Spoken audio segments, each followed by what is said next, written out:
Hi, welcome back to Noora channel. இன்னைக்கு date வந்து 14th 9 2024.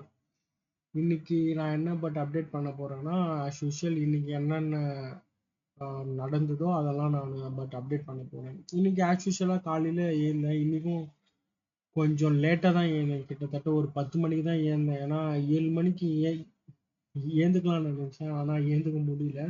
ஒரு 10 மணிக்கு தான் ஏந்தேன். 10 மணிக்கு ஏந்து as usual கிளீனிங் ஒர்க், அதாவது ப்ரஷிங், அதுக்கப்புறம் குளிக்கிறது அதெல்லாம் பண்ணிட்டு பேக்கிங் ஒர்க்கு வேலை செஞ்சுட்டு பேக்கிங் ஒர்க் வேலை ஒரு மணிக்கெல்லாம் முடிஞ்சிடுச்சு. அதுக்கப்புறம் அம்மா வந்து இந்த மாரி 5,000 கேட்டாங்க. அதுக்கப்புறம் இன்னொரு 5,000 கேட்டாங்க. மொத்தம் 10,000 எடுத்துன்னு போய் கொடுத்துட்டேன். அதுக்கப்புறம்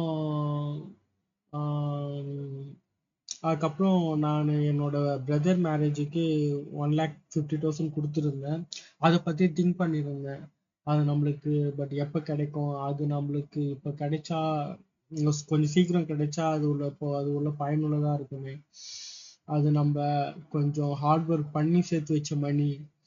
அது சின்ன லைட்டாக பயம் இருக்குல்ல, அந்த மாரி பயம்தான் இருந்தது. அதுக்கப்புறம் தட் இஸ் ஓகே. அதுக்கப்புறம் வந்து சிஸ்டம் உக்காந்தா சிஸ்டம் சம் ப்ராப்ளம். அதுக்கப்புறம் இந்த சிஸ்டத்தை வாங்கின லிங்கம்ன்றவருக்கு அவரு கால் பண்ணா, இந்த மாதிரிப்பா ஓஎஸ் அப்டேட் பண்ணா இந்த பிரச்சனை தீர்ந்துடும் அப்படின்னு சொல்லிட்டாரு. சரி ஓகே, நான் மண்டே எடுத்துன்னு வந்துடுறேன், அப்பயே எனக்கு முடிச்சு கொடுத்துருங்க அப்படி நான் சொல்லிட்டு அதுக்கப்புறம் நான் வந்து கடைக்கு போயிட்டேன். பாரிஸுக்கு போய் கடைக்கு போயிட்டு அங்க இருக்கிற சாமான்லாம் வாங்கிட்டு வந்தேன். அப்ப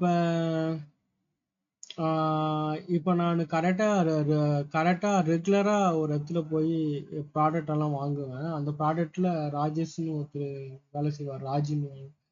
அவரு என்னப்பா ஜிம்முக்கு போறியா? ஆமா நான் ஜிம் போறேன். ஆமாப்பா நீ ஃபிட்டாக தான் இருக்கிறப்பா அப்படி சொன்னாரு. அது ஓரளவுக்கு கொஞ்சம் எனக்கு ஒரு மோட்டிவேட்டாக இருந்தது. நம்ம இன்னும் ஃபிட்டாக இருக்கணும், இன்னும் நல்லா டெவலப் பண்ணிக்கணும், அந்த மாரி தாட் எனக்கு தோணுச்சு. அதுவும் நான் இந்த இதுல வந்து பதிவு பண்ணிக்கிறேன்.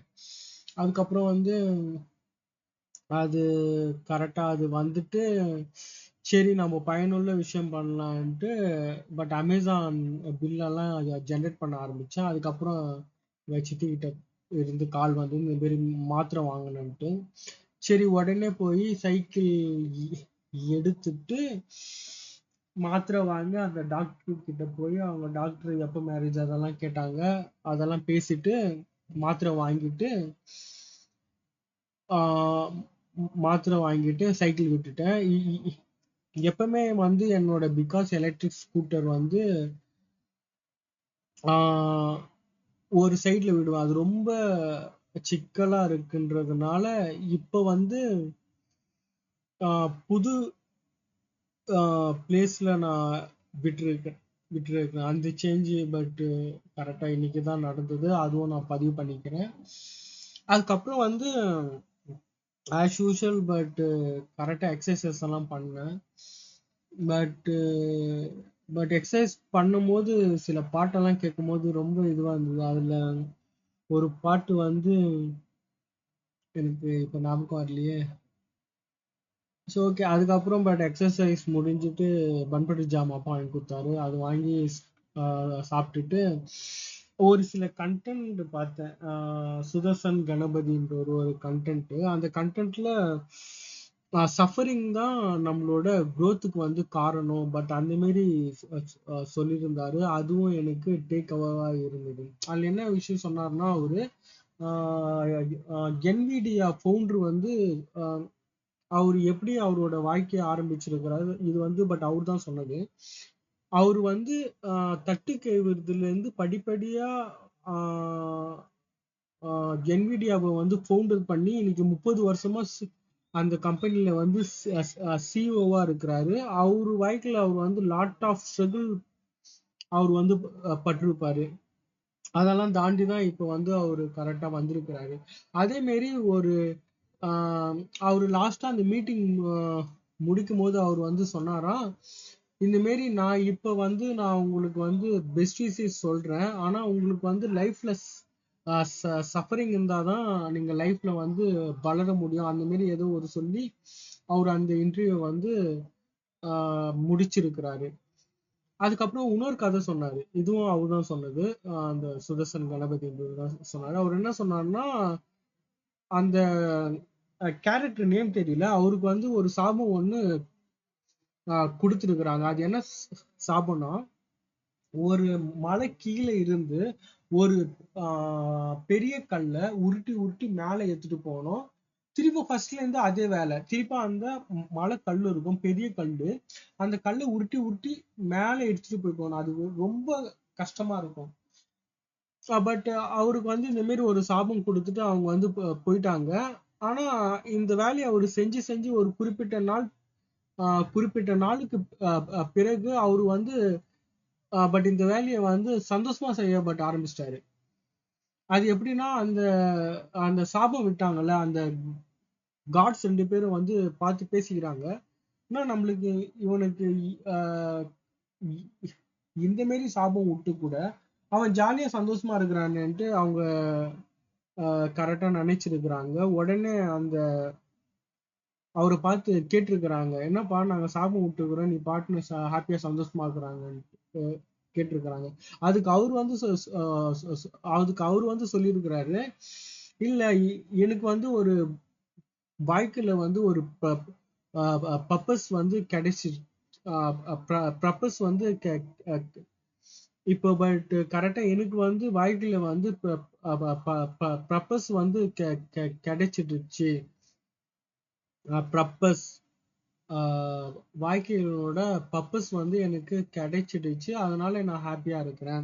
இந்த கதையில இருந்து என்ன தெரியுதுன்னா, உங்களுக்கு ஒரு பெரிய பர்பஸ் இருந்து அந்த பர்பஸ் மூலியமா நீங்க அதை நீங்க ஆக்ஷன் எடுக்கும்போது உங்க லைஃப்பும் ஒரு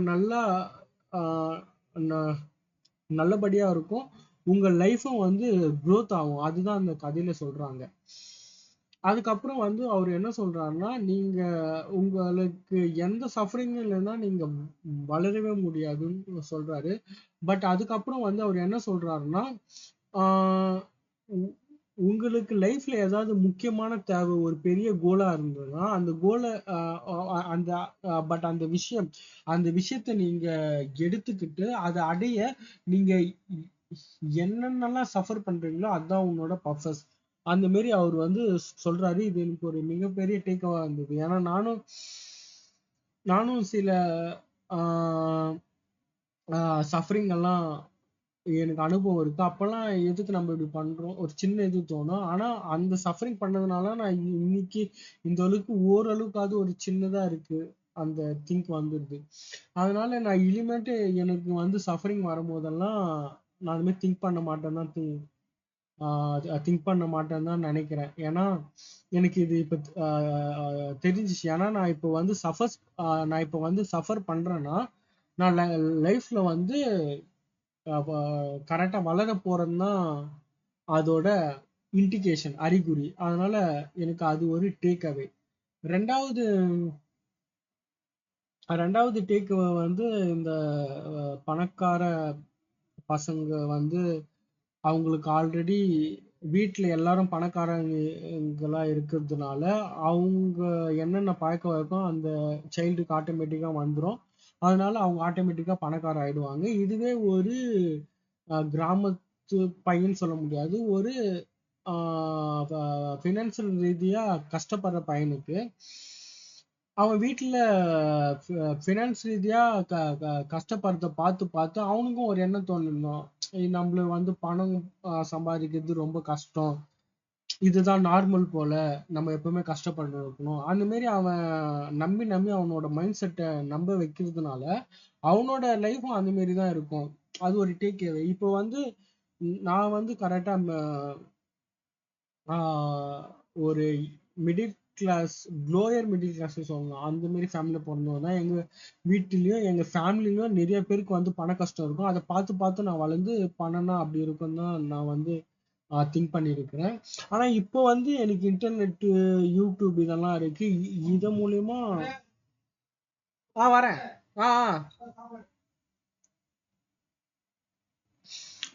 பட் கரெக்டா இது மூலியமா வந்து அந்த ரிச் பீப்புளோட பழக்கம் வழக்கம் அதெல்லாம் தெரிய எனக்கு ஆரம்பிச்சிருக்கு.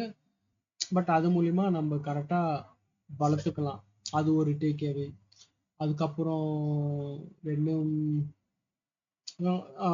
பட் அதுக்கப்புறம் வந்து இன்னொரு விஷயம் வந்து நான் இந்த வீடியோல கத்துக்கிட்டேன். அது என்ன வீடியோனா, நீங்க வந்து ஏதாவது ஒரு உங்களுக்கு ஏதாவது ஒரு நோக்கம் இருந்ததுன்னா அந்த நோக்கத்தை நீங்க எல்லாருக்கிட்ட சொல்லி நான் இது செய்ய போறேன் அது செய்ய போறேன் அப்படி நீங்க சொல்றதை விட முதல்ல அமைதியா இருந்து அந்த வேலையை பக்காவா செஞ்சு முடிச்சிடுங்க. அதுக்கப்புறம் அந்த ரிசல்ட்டே உங்களை நிறைய பேர் வந்து கேட்க வைக்கும். நீ எப்படி பண்ண ஏது பண்ண, அதுதான் உங்களுக்கு பெட்டர். இது எனக்கு டேக். ஏன்னா நானும் கொஞ்சம் கொஞ்சம் வாய விட்டுருவேன். நான் பட் இதை செய்ய போறேன் அதை செய்ய போறேன். ஆனா இனிமேல் நான் எதுவும் செய்ய போறது இல்லை. நான் ஃபுல் அண்ட் ஆக்ஷன். அந்த ஆக்ஷன் வந்து கரெக்டா அது நம்மள கரெக்டா க்ரோ ஆகும் தெரியுமா. அப்பயே மக்களுக்கு தெரியும் ஏதோ செஞ்சிருக்கான்ட்டு. அந்த மாதிரி மெத்தட்லாம் இருக்கு. அதுக்கப்புறம் இன்னொரு டேக் வந்து அவர் வந்து ஸ்டாமரிங் பத்தி பேசுறாரு. ஸ்டாமரிங் பத்தி பேசிட்டு இருந்தாரு. அவருக்கு சின்ன வயசுல வந்து கரெக்டா ஸ்டாமரிங் இருந்துதான். ஆனா இப்ப இல்ல. எனக்கு வந்து ஸ்டாமரிங் இருக்கு. என்னோட வீடியோல நீங்க பார்த்தா கூட கொஞ்சம் கொஞ்சம் அப்படியே தெரியும் ஸ்டாமரிங் இருக்குது. ஆனா அந்த வீடியோ பார்த்து எனக்கு ஒரு கான்ஃபிடென்ட் வந்திருக்கு. ஏன்னா நானும் தொடர்ந்து பேசி பேசி ப்ராக்டிஸ் பண்ணும்போது எனக்கு அந்த ஸ்டாமரிங் வந்து குறையறத நானே பார்த்துருக்கிறேன். அதனால நான் என்ன பண்ண போறேன்னா தொடர்ந்து பேசி பேசி இந்த இந்த மாதிரி யூடியூப்ல கண்டென்ட் எல்லாம் போட போறேன். தொடர்ந்து என்னோட கரெக்டா இங்கிலீஷ் ப்ராக்டிஸ் எல்லாம் பண்ண போறேன். அவர் சின்ன சின்ன டிப்ஸ் எல்லாம் சொன்னாரு. அதுவும் தொடர்ந்து வந்து நான் வந்து பின்பற்ற போறேன். அதாவது ஃபாலோ பண்ண போறேன். இதெல்லாம் பண்ணி பட் என்னோட ஸ்டாமரிங்கும் எவ்வளவு குறைக்க முடியுமோ அவ்வளவு குறைக்க போறேன். இதுதான் இந்த நாளோட டேக் அவேஸ்.